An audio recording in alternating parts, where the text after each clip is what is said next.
שומע בגיל המקרים הגיע למקרים. הוא מה שתבין מרחוק בתכסיסי מלחמתו שבמעמלק הנ"ל. C'est ce que tu vas pouvoir comprendre de loin dans les armes qu'il utilise pour la guerre contre Amalek. והעצות שמתייעץ עבור זה בכל דור עד גמר הבירור שיהיה בזה לעתיד. Et les conseils qui sont donnés dans chaque génération jusqu'à terminer le birour, le tri qui se fera complètement dans le futur. כי גם בהוראותיו הנ"ל מבאר במה שכתב שהימים טובים הם ימי דין. Ce que Rabbi nous rapporte que les Yamim Tovim c'est des jours de din, c'est-à-dire c'est des jours de jugement. וגם מתוכחת שלמה מהאם לבינה שמוכיח כנ"ל בידיעה שנתבהר בעניין הכתוב פיה פתחה בחוכמה. Et aussi dans la Tochacha de Shlomo, la Tochacha de Shlomo HaMelech, que Ha'em la Bina, que c'est la maman qui a la Bina, c'est-à-dire qui a la force de déduction. Donc c'est elle qui va faire principalement les remontrances. Comme on a dit, Pia Patra Bechokma, que sa bouche elle a ouvert dans la Chokma, c'est-à-dire que dans Eshet Raïl, on dit que la femme vertueuse, elle ouvre sa bouche dans la Chokma, c'est-à-dire elle ouvre sa bouche dans la sagesse. Ça veut dire que la femme vertueuse, elle, qu'est-ce qu'elle va faire? Elle va venir faire des remontrances à ceux qui sont les maasés dans l'emprise de Amalek, puisque tant qu'il n'y aura pas la Géoula Shlema et même Triat Hametim, on ne pourra pas parler d'avoir fini avec Amalek, parce que Amalek il est là et il exploite la matière au maximum pour essayer de nous détourner, c'est-à-dire nous faire croire que les moyens ce sont des buts. Et par ce biais-là, il arrive à chaque fois à faire tomber des gens de plus en plus. Chaque fois, il fait tomber des gens. Maintenant, c'est une guerre entre les deux côtés, comme on a vu hier, que maintenant l'arme la principale qui est utilisée par Mashiach, Rabbi nous dit que Mashiach, il va utiliser une épée, c'est-à-dire l'épée de Mashiach, et que l'épée de Mashiach, c'est la parole, c'est pas autre chose, c'est-à-dire l'épée de Mashiach, ça va être d'apprendre à utiliser la parole, parce que la parole, elle a la force de couper, c'est-à-dire comme Rabbeinu dit dans Torah Bet, dans l'écouté Moran, que la parole, elle peut couper parce qu'elle a deux côtés, c'est comme une lame qui a deux tranchants. Alors elle a un tranchant qui est les shvachim d'Akadosh Baruch Hu, c'est-à-dire faire des louanges d'Hachem. Elle a un tranchant aussi qui est bakashat sorokav, c'est-à-dire quand quelqu'un il a des besoins, alors il exprime ses besoins avec la prière. Alors d'un côté il fait des louanges d'Hachem, et d'un autre côté il fait bakashat sorokav, c'est-à-dire il demande les besoins qu'il a dans ce monde. Et bien mettre cette utilisation des deux côtés de l'épée, elle provient justement du fait que il y a cette clipa d'Amalek qui va travailler sur les deux côtés de la matière, c'est-à-dire que la matière qui est utilisée comme un moyen pour monter, ça va être aussi utilisé comme un moyen pour descendre, c'est-à-dire pour rester dans la matière en tant que finalité, pas en tant que moyen pour se rapprocher d'Hachem.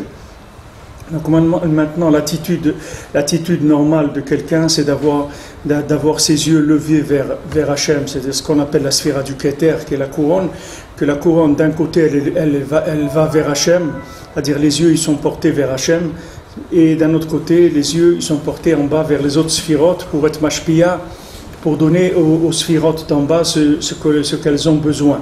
Maintenant, c'est dans l'ashpa vers le bas, c'est là où Amalek qui va venir, quand on va vouloir transmettre vers le bas, c'est là où Amalek qui va venir rentrer son poison, c'est-à-dire essayer de détourner tout le travail qui est fait par Hachem, par les tzadikim de chaque génération, pour essayer d'amener le peuple vers le haut. Alors maintenant, une des épées qui est utilisée par le tzaddik Haemet, c'est le principe de la Tochacha, c'est-à-dire le principe de faire des remontrances. La remontrance, elle va couper la personne de l'erreur dans laquelle elle se trouve. C'est pour ça que Shlomo HaMelech, il a écrit des livres qui sont des textes qui sont en même temps des textes d'exemples, mais qui sont dans ces exemples-là, c'est des tochachot le maasé qui fait. C'est-à-dire, il fait des remontrances, il fait des reproches. Par exemple, quand on prend le livre de Kohelet, c'est des reproches, c'est-à-dire c'est de montrer à une personne qu'est-ce que c'est que ce monde. Quand Shlomo HaMelech il dit il vaut mieux aller à un enterrement que d'aller dans un mariage, parce que quand tu vas aller dans un enterrement, tu vas penser à ce qu'il y a dans le monde futur, tandis que quand tu vas aller au mariage, c'est pas évident que tu vas arriver dans le mariage à sortir du mariage ce qu'il faut sortir. Bémet la Gemara elle dit que les Chachamim, quand ils étaient d'Afka dans les mariages, ils chantaient Vailain de Mitnan, malheur à nous qu'on va mourir. Ils chantaient dans les mariages comme ça, quand ils arrivaient dans une joie extrême. À ce moment-là, ils chantaient Vailan de Mitnan, malheur à nous qu'on va mourir. Comment ils arrivaient à ça? Par justement une joie extrême. Ils arrivaient à dépasser tout le côté matériel du mariage, tout le côté plaisir de ce monde qu'il peut y avoir dans le mariage pour arriver à voir que le monde futur. Mais la plupart des gens, c'est pas comme ça. La plupart des gens, eux, quand ils sont dans la joie, en général, dans cette joie-là, il y a énormément de choses qui sont des choses que du Olam Hazé, qui ne sont pas des choses de Olam Haba. Donc maintenant, il y a une tochacha que le tzaddik qui fait, qu'avec cette tochacha, il nous sépare de l'erreur, c'est-à-dire de Amalek. Les massés, nous on est tirés entre deux côtés tout le temps. On est tiré par le côté matériel, c'est-à-dire en tant que finalité, en tant que but, et on investit la plupart de notre vie dans la matière, puisque la plupart de notre vie c'est fait dans la consommation, dans le travail, etc. Et il y a un autre côté qu'on essaye le Shabbat, où on essaye tous les jours un petit peu de sortir de ça pour se rappeler du monde futur. Donc la guerre, elle va se situer à ce niveau-là. C'est pour ça qu'il dit que Tarsissé Milchamto, les Tarsissé, il va nous donner les armes, les conseils, comment lutter contre Amalek. Et comme on a vu hier, ce que Rav Amram Nachman il a expliqué hier, c'est quelque chose de Nifla Meod, c'est qu'il nous a expliqué que l'arme principale que le tzaddik il utilise, c'est l'épée. Pourquoi? Parce que l'épée, elle va morceler la vérité de manière à la rendre accessible à chacun. Au lieu de donner à quelqu'un une vérité qui est en bloc et qui est pas du tout comestible, c'est-à-dire que la personne ne sait pas quoi faire avec ça, alors on va lui donner des petits morceaux de vérité, on va morceler, et à ce moment-là, la personne, elle peut prendre des petits morceaux. Et Rabbeinu, il a dit beaucoup de choses, les Rebbe, il a enseigné beaucoup de choses comme ça qui sont dans ce kivun-là. Par exemple, Rabbi Nathan, il dit que quand il est venu chez Rabbeinu, quand il s'est rapproché du Rebbe, il n'était pas un grand assidu dans le Limoud, c'était pas un grand matmid. Il dit que les gens ils croyaient qu'il était assidu, mais Bémet il n'était pas assidu, bien qu'il était au Beth Midrash toute la journée, mais c'était pas un grand assidu. Il a dit que le Rebbe il a rendu assidu dans le Limoud. Comment il l'a rendu assidu? Par le fait que il lui a dit un dibour, il lui a dit un petit peu, c'est bien aussi.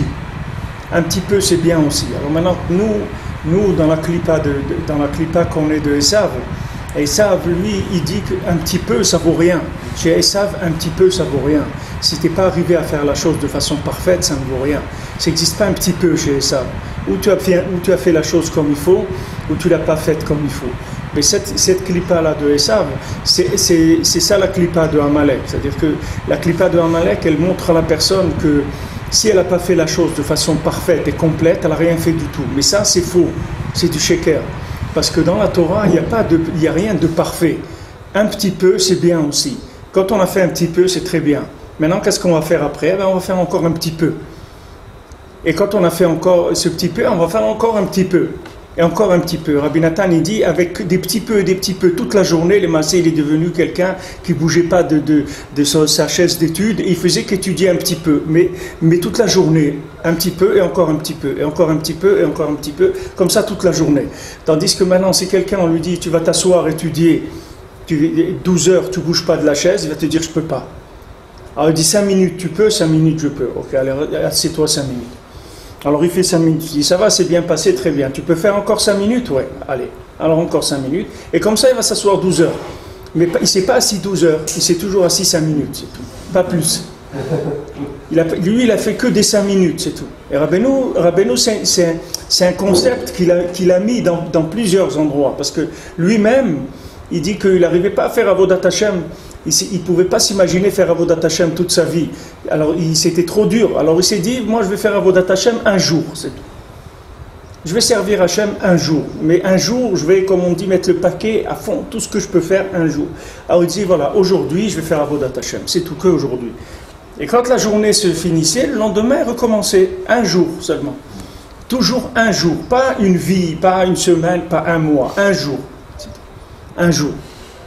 Alors, il y a une sira comme ça que Rabbeinu dit, qu'est-ce qu'il voudrait, c'est que les gens, quelqu'un s'enferme dans une pièce, il étudie, il prie toute la journée, et quand il a faim, il sent qu'il a faim, il sort, il prend un petit bout de pain, et il retourne dans sa pièce, il étudie, il prie toute la journée. Alors quelqu'un il demande, il dit, mais c'est fait pour qui ça? C'est pour qui il dit cette chose-là? C'est pour qui qu'il dit, qui est-ce qui peut faire ça? Alors là-bas, les gens ils discutent, et ils disent ça, il dit, essaye de le faire un jour. Un jour, essaye de faire ça. Un jour, essaye de dire, bon, aujourd'hui, je m'enferme. Aujourd'hui, je vais faire que étudier et prier une journée, c'est tout. Voilà, une journée, je vais essayer de faire ça. De faire une journée que d'études et de prières. Et après, on verra. Tu dis aux gens, voilà, fais un jour de jeûne. Alors, ils sont capables de jeûner. Tu dis, fais Yom Kippour, fais Tisha B'Av et tout. Les gens, ils sont capables de jeûner.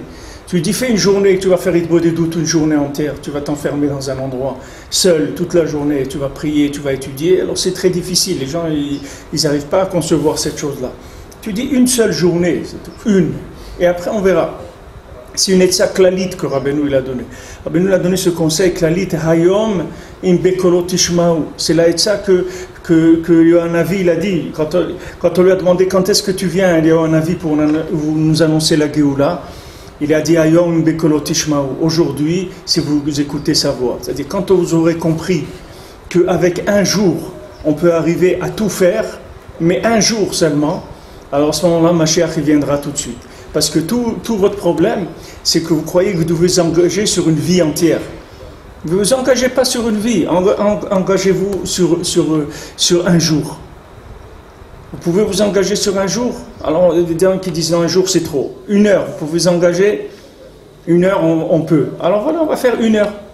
Voilà, ils ont fait les gens une minute de silence. Voilà, ils peuvent faire. À l'ONU, ils peuvent faire une minute de silence. Dans les écoles, ils peuvent faire une minute de silence.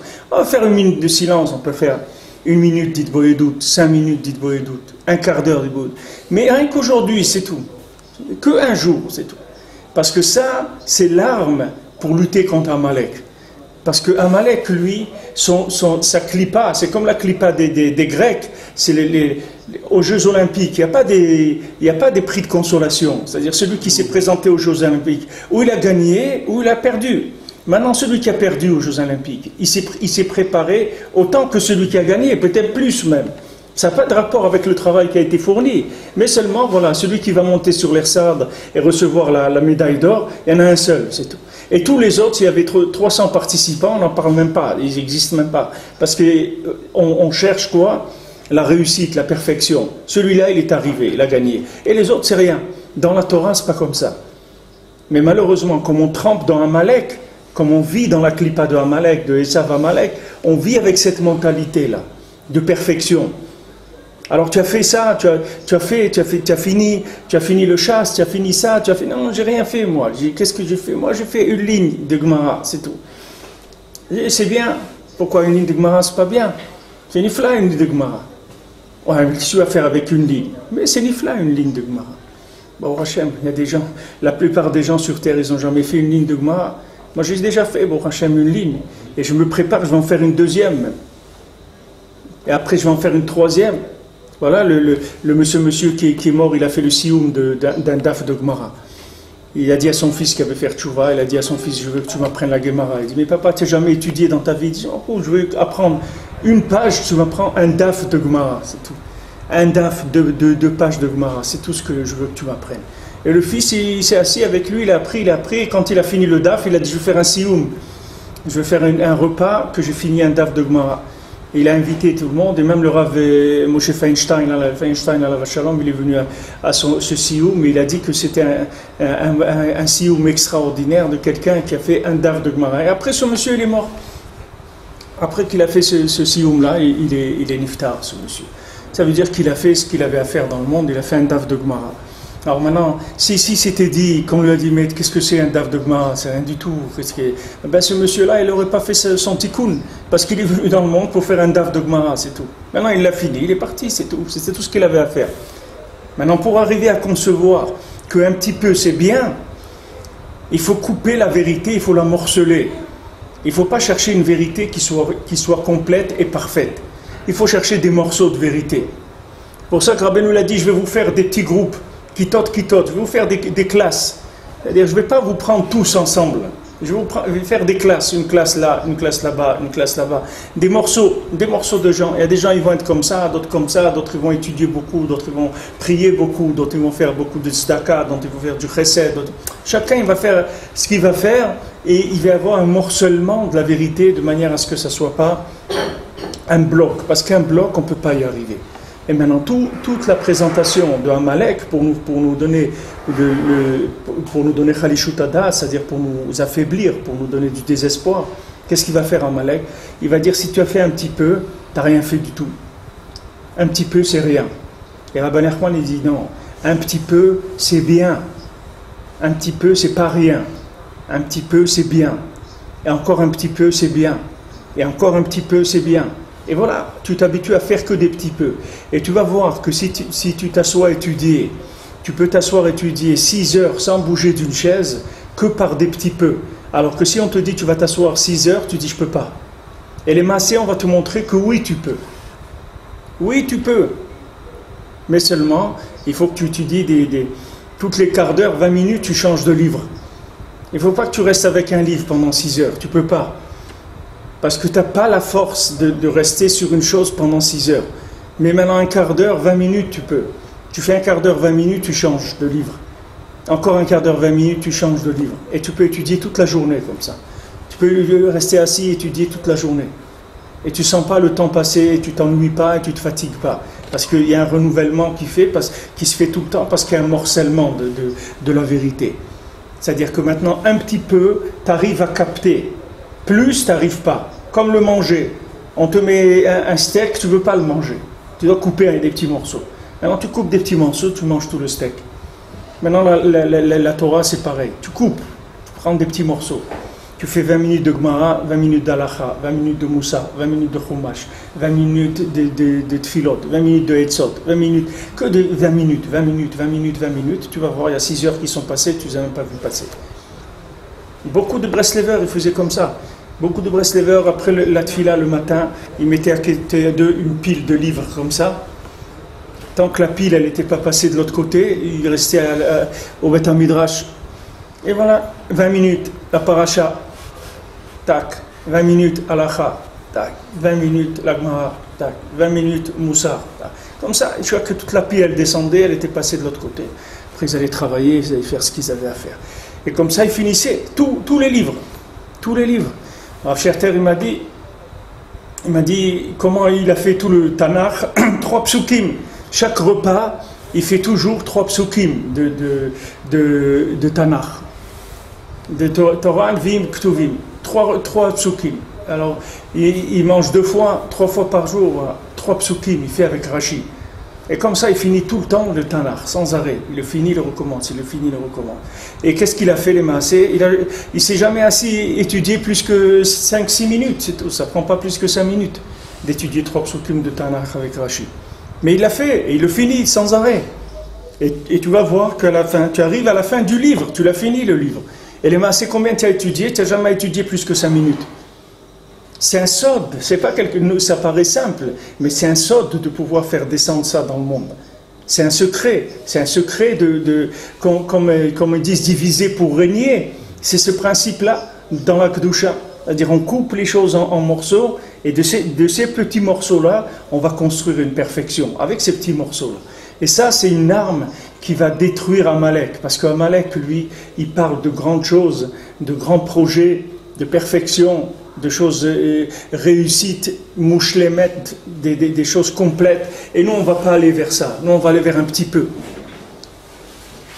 Un petit peu. Comme Akadosh Baruch Hu, il dit, moi, je vous aime, le Ham Israël, je vous ai choisi parce que vous êtes memaet et tatzmechem. Vous vous diminuez. C'est pour ça que je vous ai choisi. Parce que vous êtes un peuple qui vous diminuez, vous savez vous diminuer. Maintenant, quand on a la Torah, qu'on voit toute la Torah, Rabbeinu dit quelqu'un, il va voir toute la Torah, il va dire, mais jamais, comment je vais étudier tout ça? Il dit, on t'a pas étudié tout. Qui est-ce qui t'a dit d'étudier tout ça? Tu commences, c'est tout. Mais comment c'est possible? Ne te pose pas de questions. Commence à étudier 5 minutes, un quart d'heure. Après encore un quart d'heure. Après encore 20 minutes. Et comme ça, sans arrêt. Tu vas voir que tu vas étudier toute la Torah. Ça, c'est une aïtza, nifla meod, que Rabbeinu il donne ici. C'est le principe de l'épée. C'est-à-dire le principe du tranchant. De couper les choses en morceaux. Dans la vie, vous pouvez tout résoudre avec ça. Vous résoudre un problème, vous ne pouvez pas le résoudre entièrement, vous pouvez résoudre un morceau du problème, une partie. Quand on a résolu une partie du problème, vous allez voir que le problème il s'est déjà énormément affaibli. Encore après, on va résoudre une autre partie, encore une autre partie jusqu'à qu'on a terminé. Mais pas attaquer tout en bloc, on ne peut pas. On ne peut pas, ça c'est un Amalek qui nous fait. Alors on est faible, alors il nous dit voilà, si tu ne peux pas tout faire, c'est comme si tu n'as rien fait. Et nous on dit non. Moi, si j'ai fait un petit peu, c'est Nifla Meod. Je vois est très content de moi quand je fais un petit peu.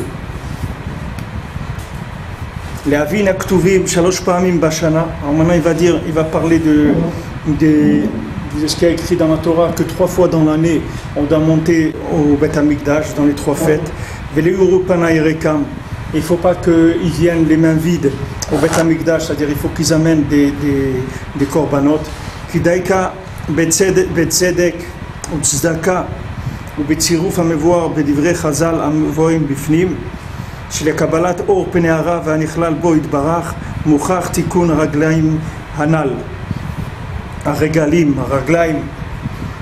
que maintenant d'après ce que les Chachamim disent que pour recevoir la lumière du visage du Rav qui s'inclut הנכלל בו יתברך qui s'inclut dans Hachem, on a besoin de réparer les pieds.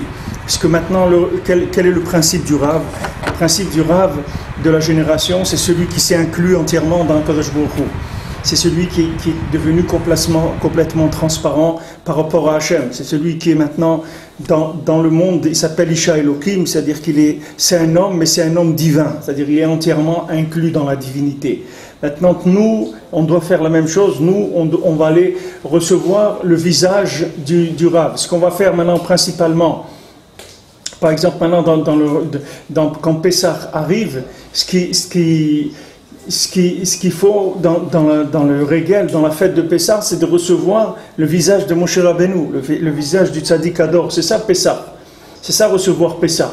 C'est quoi Pessah? Pessah, c'est que maintenant l'homme qui est arrivé à s'inclure dans l'infini, c'est lui qui va nous transmettre chaque fête, et il va nous dire qu'est-ce que c'est Bediouk. Il va nous faire vivre la fête. Comme il a dit une fois, Rabbi Nachman, il a dit une fois, voilà, quand c'est Pessah, alors Nachman il se trouve à Pessah, quand c'est Sukkot, Nachman il se trouve à Sukkot, quand c'est Purim, Nachman il se trouve à Purim. C'est-à-dire que lui, le tzaddik, il vit la chose de façon parfaite, parce qu'il est inclus dans l'infini. Alors maintenant, nous, ce qu'on doit faire, notre travail dans le Régel, c'est de recevoir le visage du tzaddik. Ça se fait comment? Par l'étude, par le fait de se réunir, de parler du tzaddik, par le fait de prier dans des endroits où les gens ils s'attachent au tzaddik. Toutes ces choses-là, c'est des choses qui font descendre le visage du tzaddik vers nous, qui nous donne la lumière du chag, ce qui s'appelle ici tikkun haraglaim, c'est-à-dire qu'on répare les pieds, on répare toute la matière au moment du chag. C'est un moment qui est propice pour sortir de Klipat Amalek, parce que c'est un moment où on va renouveler complètement toute la matière. Par exemple, Pessah, on va sortir d'Égypte, c'est pour ça qu'on nous demande des efforts matériels tellement importants, de nettoyer, de dépenser, etc. Merci. Si vous voyez, par exemple, Sukkot, c'est une fête aussi qui dure autant que Pessah, mais vous verrez qu'il n'y a pas de dépenses à Sukkot comme il y a à Pessah. Vous verrez, vous avez ici des rues entières où ils distribuent des milliers de tonnes de matzot et des trucs dans tout le pays. C'est quelque chose d'extraordinaire. Pourtant, c'est le même nombre de jours que Sukkot, il n'y a pas plus. Mais ça n'a rien à voir. C'est-à-dire, Pessah, il y a des dépenses énormes. Pourquoi? Parce qu'on a besoin de la participation de la matière. On a besoin que la matière, elle rentre complètement dans le chag. Le plus qu'on a dépensé pour Yom Tov, le mieux c'est, parce que c'est des choses qui vont nous permettre de recevoir le vrai visage de la matière, c'est-à-dire le côté caché de la matière. La matière, elle a un côté caché, elle a un côté où on voit, nous, la matière en tant que consommation, mais l'autre côté de la matière, c'est pas de la consommation. L'autre côté de la matière, c'est le visage du tzaddik, c'est le visage d'Hachem. C'est pour ça que c'est écrit celui Mechabed le Regel, celui qui honore la fête, celui qui honore le Chag. Alors c'est une façon de recevoir le visage du tzaddik pendant la fête.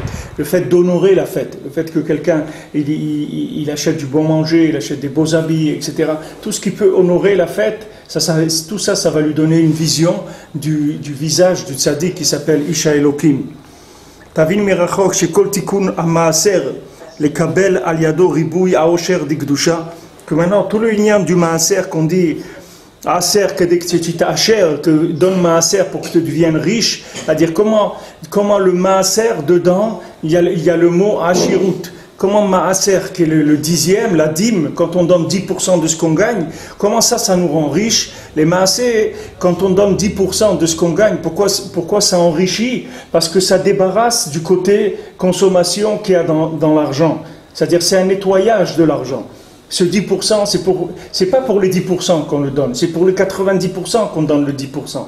Ce qu'on vise quand on donne 10%, c'est pas les 10% qu'on a donné. Ce qu'on vise, c'est de pouvoir utiliser de façon cachère les 90 qui nous restent. Parce que si on ne les donne pas, les 10%, qu'est-ce qui va se passer? Les 100% qu'on a, ils sont trop lourds. On peut pas les lever en tant que matière. C'est-à-dire la matière, elle est trop forte pour nous. Alors qu'est-ce qu'on fait? Hachem, il nous a dit, voilà, donne le maaser. Et les maaser, dans maaser, il y a ashirut, la richesse. Et qu'est-ce que c'est la richesse? C'est sameach bechelko. Qu'est-ce que c'est la richesse? C'est quelqu'un qui a besoin de rien, c'est ça un riche. Un riche, c'est quelqu'un qui a besoin de rien, il n'a pas besoin d'avoir d'argent. S'il n'a pas de besoin, il est riche. C'est ça s'appelle un riche. Un riche, et tu lui demandes, tu as besoin de quelque chose? Il dit non, j'ai besoin de rien. Mais il ne te manque pas quelque chose? Il dit non, au Hachem, il ne manque rien, voilà, il est riche. Maintenant, qu'il ait dans sa poche 100 ou 1000 ou rien, ça ne change rien. Si lui, il est comblé, c'est ça la richesse. Mais d'où elle vient cette richesse? Elle vient du fait qu'il a donné 10. Ces 10-là, ils lui ont élevé sa matière complètement. Parce que sa matière, c'est plus devenu un objet de consommation. Sinon, il va lui manquer toujours. Comme la Torah, elle dit, Yesh lo mané rotse mataim. Quelqu'un, il a 100, il veut 200. Pourquoi il veut 200? Parce que ce 100-là, il lui a créé un manque de 200. Avant qu'il ait 100, il ne voulait pas 200. Il voulait 100. Maintenant, il a eu les 100. Il a dit, voilà, tu voulais 100, voilà 100. Il dit, non, maintenant, je veux 200. Mais pourquoi tu veux 200 maintenant? Avant, tu voulais 100. Parce que le 100, ça lui a fait un trou. C'est-à-dire, ce 100, au lieu de le remplir, ça l'a vidé. Mais ça ne l'a pas vidé de 100, ça l'a vidé de 200 maintenant. Avant, il était vide de 100. Maintenant, il s'est vidé de 200. Maintenant, donne-lui 200, il se vide de 400.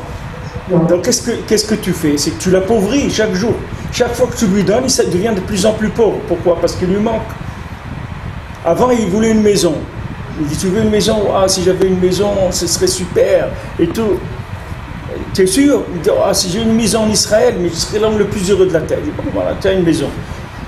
Ah oui, mais ce serait bien si on avait une autre maison à Eilat, au moins on peut aller, bon, s'ils ne tirent pas des scuds, ça va. C'est-à-dire une maison à Eilat pour aller quand même pour les vacances, c'est tout. Bon, ok, voilà. Il dit maintenant il faudrait si je pouvais avoir à côté de Rabbi Shimon, là-bas, une maison à côté de Rabbi Shimon, Bar Yochai, comme ça on va passer le Shabbat, on peut prier, voilà. Et après, c'est des manques, et des manques, il n'y a que du manque. Pourquoi? Parce que ce qui prend, c'est pas plein, ça crée du vide. C'est comme une machine qui met sous vide, ça le vide au lieu de le remplir. Comment on remplit quand on a donné 10%, en donné le maaser, on est devenu riche. Quoi? Les 90%, ils nous ont comblés, ils nous ont rassasiés. Après, on dit, tu veux quelque chose? Mais je veux rien. Mais tu es sûr, il ne te manque pas quelque chose, il ne me manque rien du tout. Pas au Hachem, j'ai tout ce qu'il faut. Pas au Hachem, merci mon Dieu, j'ai tout ce qu'il faut, il ne me manque rien du tout. Pourquoi? Parce qu'il a donné le maaser, alors ça a été maashir auto. Il dit ici que le maaser, il donne le hosher d'ikdusha. שכל תיקון המעשר יקבל על ידו ריבוי העושר דקדושה הנ"ל. אין זה רק להשפיע את המעשר והצדקה הזאת לאם לבינה שהמוכיח והרב העולה בשכל העליון. Et dire maintenant qu'est-ce qu'il a fait avec ce מעשר qu'il a donné, cette tzedaka? il a donné la force, les maasé, à la bina. Parce qu'est-ce qu'il a fait? Il a séparé dans son argent, il a pris 10%, il l'a sorti, il a donné la tzedaka. Quand il a donné la tzedaka, qu'est-ce qu'il a fait? Il a enrichi la bina, c'est-à-dire qu'il s'est mis en rapport avec le principe de déduction. De la même manière que de son argent, il a sorti 10% et il a donné à la tzedaka, alors maintenant il va rentrer dans le principe de déduction, c'est-à-dire comment pouvoir, de choses simples, déduire de la Torah, déduire de la connexion à Hachem. Ça, il va le recevoir par le Mochiar qui s'appelle le Rav, que lui, il monte vers le Sechel HaElyon, c'est-à-dire le Rav, lui, il va vers des compréhensions infinies et il arrive à transmettre dans les niveaux inférieurs, justement par le fait qu'il y a une réparation des niveaux inférieurs, par le fait que les gens, ils ont donné la tzedaka. C'est-à-dire du moment où on a donné 10%, on n'a plus peur que les 90% ils vont nous abîmer. Au contraire, après cet argent qu'on va avoir, il va nous permettre de comprendre des choses qu'on ne comprenait pas avant. Par le fait que maintenant on a donné 10%, l'argent qu'on va avoir, ça va être une introduction à des compréhensions.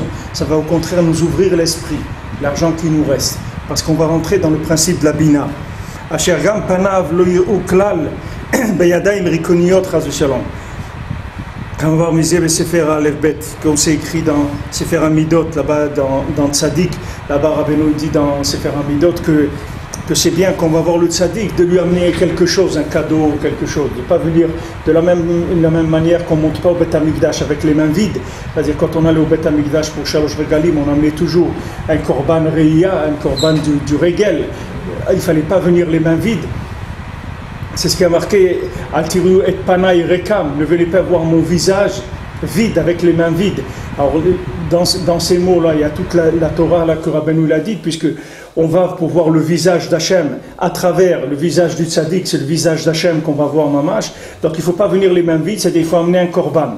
Les maasé, quand on amène ce korban-là, c'est pas pour faire un cadeau à Hachem qu'on amène le korban. Le korban, c'est qu'on donne une partie de la matière, de manière à ce que la matière, elle se retourne et qu'on ait le côté brillant de la matière, le côté spirituel qu'il y a dans la matière, pas le côté consommation. Et à ce moment-là, à travers la matière elle-même, on va recevoir le panim du tzaddik, qui est le panim d'Hachem mamash. Pour ça que dans Sefer Amidot, Rabbeinu dit qu'on va voir le Rav aussi, le tzaddik de la génération, c'est bien d'amener un cadeau, de lui amener quelque chose, parce que cette participation-là, elle va déclencher la mise en place de la bina, c'est-à-dire de pouvoir déduire, de voir le visage véritable des choses, et de ne pas se faire attraper par le côté de l'ombre qu'il y a dans la matière. Que la matière, elle se tourne, et on voit le vrai visage de la matière.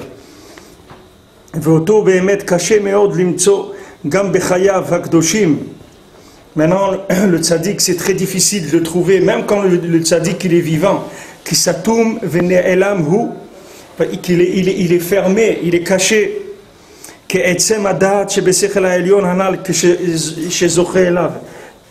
Comme le dat et le sechel elyon, c'est-à-dire la compréhension céleste et sublime à laquelle le tzaddik il est arrivé, autant pour nous c'est difficile de concevoir ces compréhensions, que le tzaddik il est arrivé à ces compréhensions-là, autant c'est difficile pour nous de trouver le tzaddik lui-même. Comme ici vous voyez la yeshiva de Breslev s'appelle Or HaNe'elam, la lumière cachée, c'est comme ça qu'elle s'appelle la yeshiva.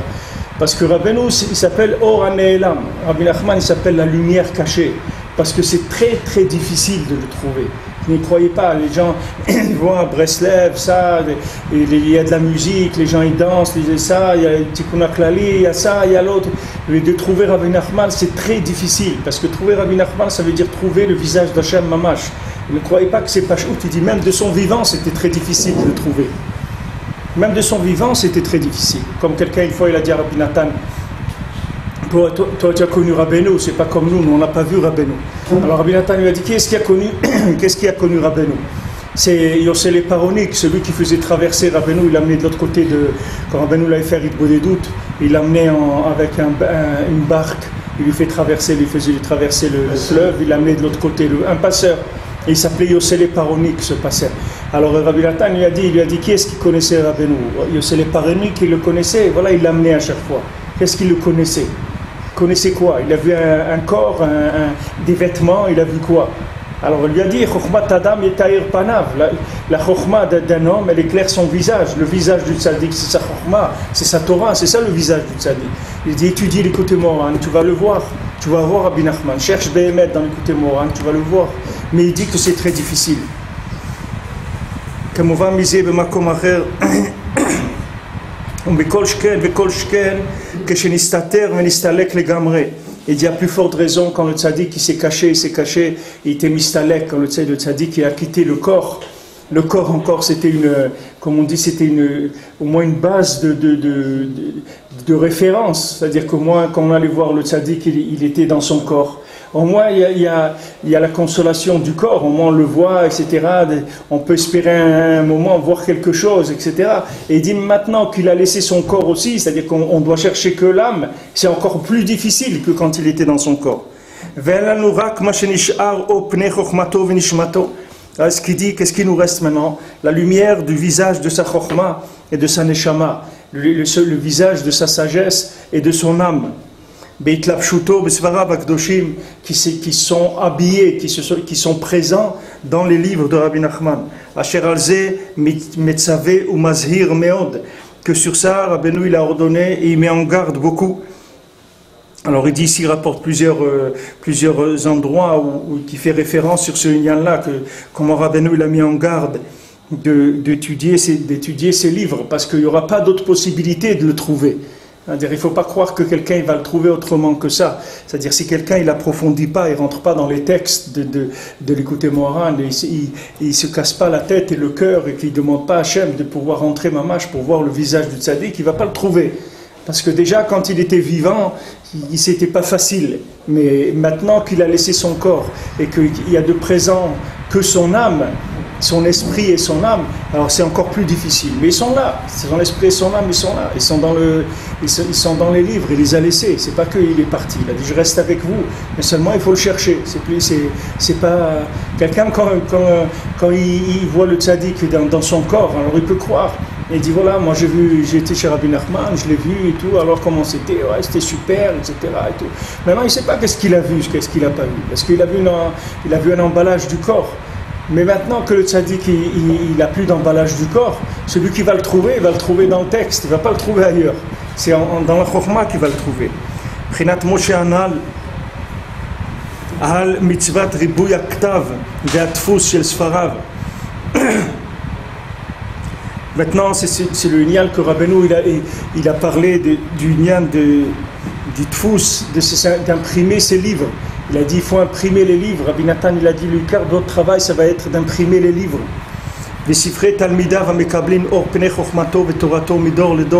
Et les livres aussi de ses élèves qui ont reçu la chokhma du Rav dans chaque génération, qui basaient l'évad et ikar al refoua vatikun shel kol echad. Parce que c'est que là-dedans qui va se trouver principalement le médicament et la réparation de chacun. Begouf ou benefesh ou bemamon. Que ce soit physiquement, ou que ce soit spirituellement, ou que ce soit dans l'argent, toutes les refouotes se trouveront que là-dedans. Combien quelqu'un il a pu se mettre en rapport avec la chokhma du tzaddik.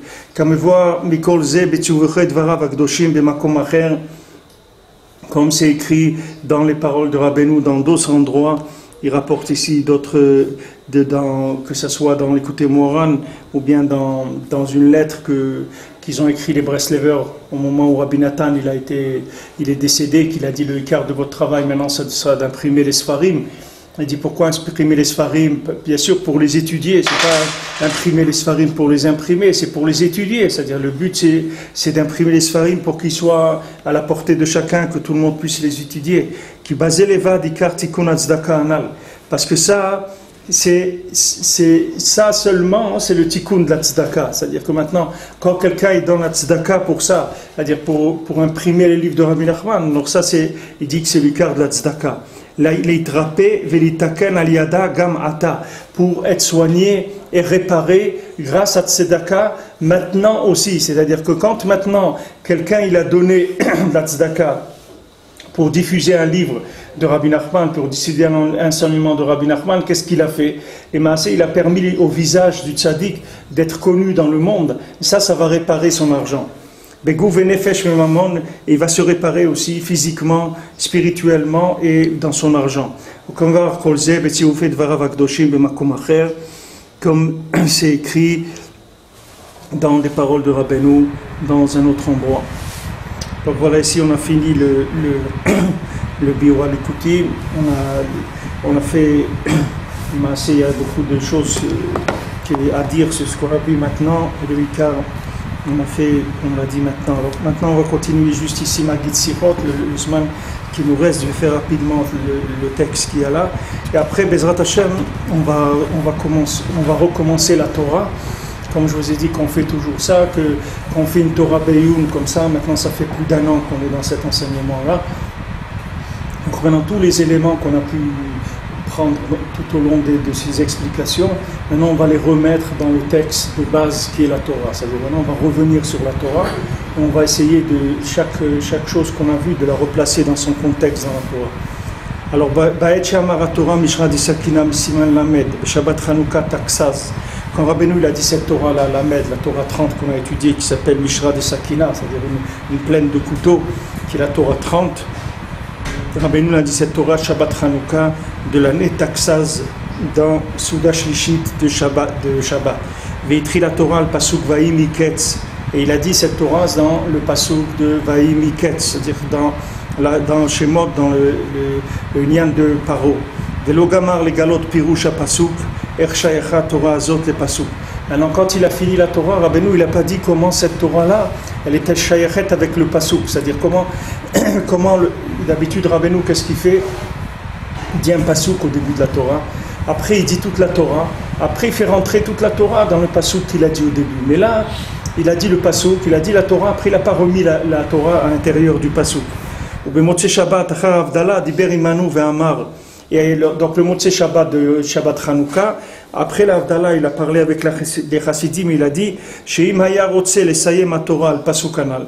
Si maintenant il voulait terminer la Torah en disant le pasuk, c'est-à-dire en remettant l'enseignement dans le pasuk, haya tzarich lomar od apam Torah kmozo she'amra. Il fallait maintenant qu'il dise une autre Torah comme la Torah qu'il a dite maintenant. V'achar kach amar ani domeh arshav. Après, il a dit, moi je ressemble maintenant à quelqu'un, il dit, c'est comme quelqu'un qu'on lui a donné maintenant comme punition, qu'on doit le frapper dans les 4 directions de la ville. Les gens, ils n'ont pas compris du tout de quoi il parlait. Maintenant, Rabbi Nathan, il dit, maintenant je me souviens comment on fait allusion à ça dans la Torah, qui me voit Sham shetzrichim lachtoch hamalchut shu prinat dalet. Puisque maintenant dans la Torah on dit qu'il faut couper la malchut, le pouvoir, que la malchut c'est prinat dalet, parce que dalet on a dit ça vient de dal, que chez ena megar maklum, que la malchut elle a rien d'elle-même. Et d'un autre côté, Dalet, c'est les 4 points cardinaux aussi, c'est-à-dire c'est le pouvoir dans les 4 points cardinaux, dans les 4 lettres du nom d'Hachem, dans les 4 éléments de la création, dans les 4 règnes qu'il y a dans le monde aussi, humain, animal, végétal et minéral, dans aussi l'eau, le feu, l'air et la terre, tous ces 4 éléments-là, et les 4 points cardinaux, le nord, le sud, l'est et l'ouest, c'est tous ces principes de 4, c'est le principe de la malchoute. Donc c'est pour ça que Rabbeinu a dit, maintenant je suis comme quelqu'un qu'on l'a jugé, et on l'a condamné à être frappé dans les 4 coins de la ville, c'est-à-dire qu'il devait aller dans les 4 coins dans la ville pour réparer ce principe-là de la malchoute. כי מבואר שם שצריכים לחתוך המלכות שבחינת דלת מארבע מלכויות דסתרא אחרא, בחינת חתכו לארבע, ואפשר רמז קצת בדבריו ז"ל לעניין שצריך לסבול ייסורים 4 פעמים בשביל לחתוך הדלת הנ"ל מבין 4 מלכויות. Alors Rabbeinu il a fait un remez que Mistama maintenant il devait recevoir des ייסורים, c'est-à-dire il devait souffrir 4 fois par rapport à ces 4 pouvoirs négatifs. Alors Rabbeinu dit dans Sichotara, Naolam, Omrim, She'en Tsachim, Levakesh Gdolot. Les gens ils disent, il ne faut pas chercher les grandes choses. Levakesh Ulchapes Acharat Tzadik Agadol Beyoter. Il ne faut pas aller chercher, ce n'est pas nécessaire d'aller chercher le plus grand tzaddik. Davka, Kvar Mevoar Mizem Simanamen, She'saich Lechapes Daika Acharat Tzadik Arabi Agadol Beyoter. Rabbeinu il a dit au contraire, il faut chercher le plus grand rave. Plus quelqu'un il est malade, et plus qu'il faut qu'il aille chercher le plus grand rave qui est. Alors ce qui est écrit dans la Torah 30 sur le fils qui ne s'est pas posé de questions, qu'est-ce que c'est la tchouva? C'est de rembourser ce que j'ai pas volé, c'est de rendre même ce que j'ai pas volé, de le rendre.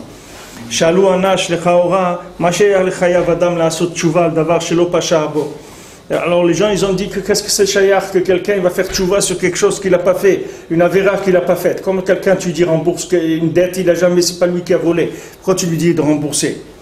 Mais prinat asher lo gazalti ezashiv amru kesheachpot adam lachzor betchouva shlema beemet. Alors ils ont dit les Breslevers que quand quelqu'un va vouloir faire tchouva vraiment, il va commencer à vouloir se nettoyer de ses avérotes complètement, sans aucune ruse. Il va trouver des avérotes et des bêtises qu'il a faites, qu'il avait oublié complètement qu'il avait fait ça. Si tu lui avais posé la question, tu lui avais dit tu as fait ça, il t'aurait dit non. Comme maintenant quand quelqu'un veut nettoyer le chametz, tu lui dis, tu as du chametz chez toi, il dit non, j'ai pas, le pain je l'ai enlevé, etc. Et quand il va commencer à nettoyer, il va voir qu'il va trouver là et là-bas et là-bas parce qu'il s'est mis à nettoyer, alors il va voir que ça sort. Et lui maintenant il n'a jamais mis son cœur pour ressentir ces choses-là. Parce que maintenant il s'occupe vraiment de faire tchouva, vraiment, il veut vraiment faire tchouva. Yafrin od ve'od bechesronotav shekvar shachach mehem zman rav.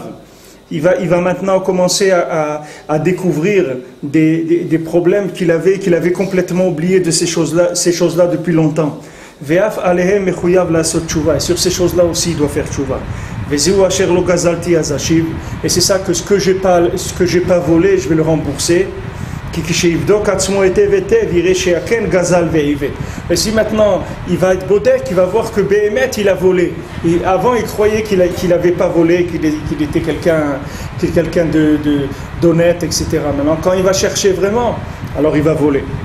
Et Béhémet il y a un maasé comme ça avec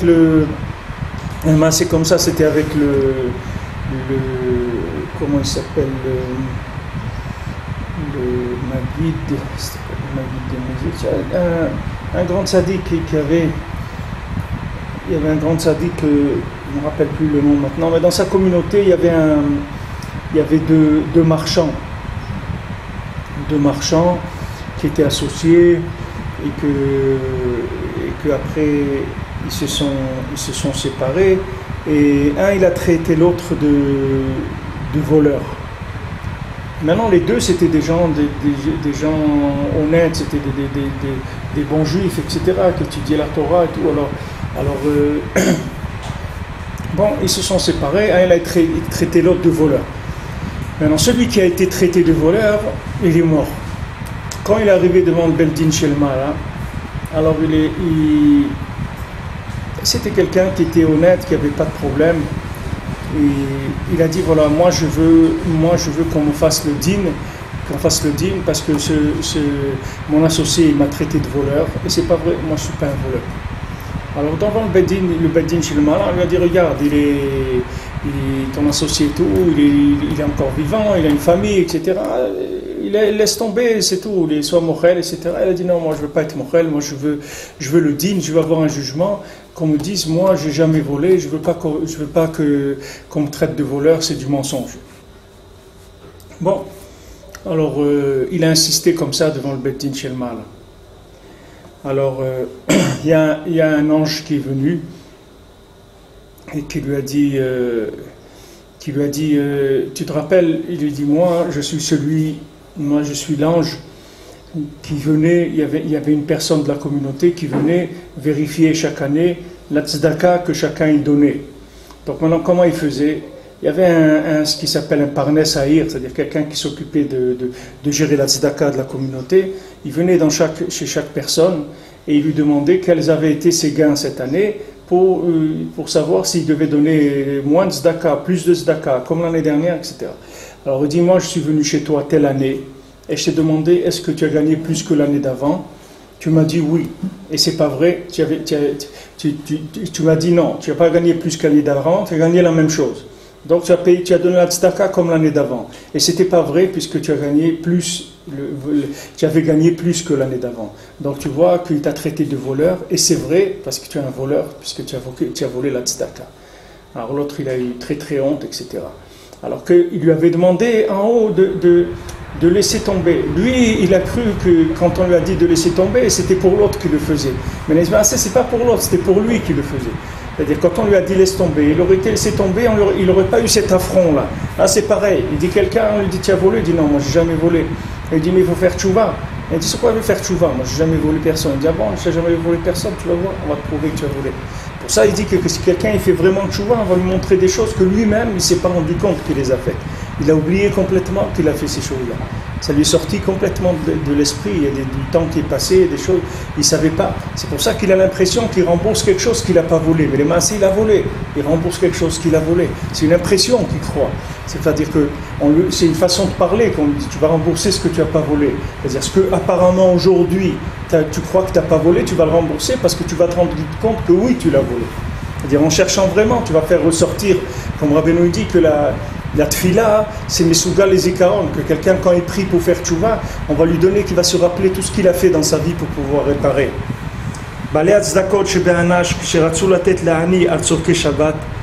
Alors les gens qui donnaient la tzedaka, des Breslevers, quand ils voulaient donner à des pauvres pour Shabbat, ils donnaient la tzedaka pour Shabbat depuis le mercredi.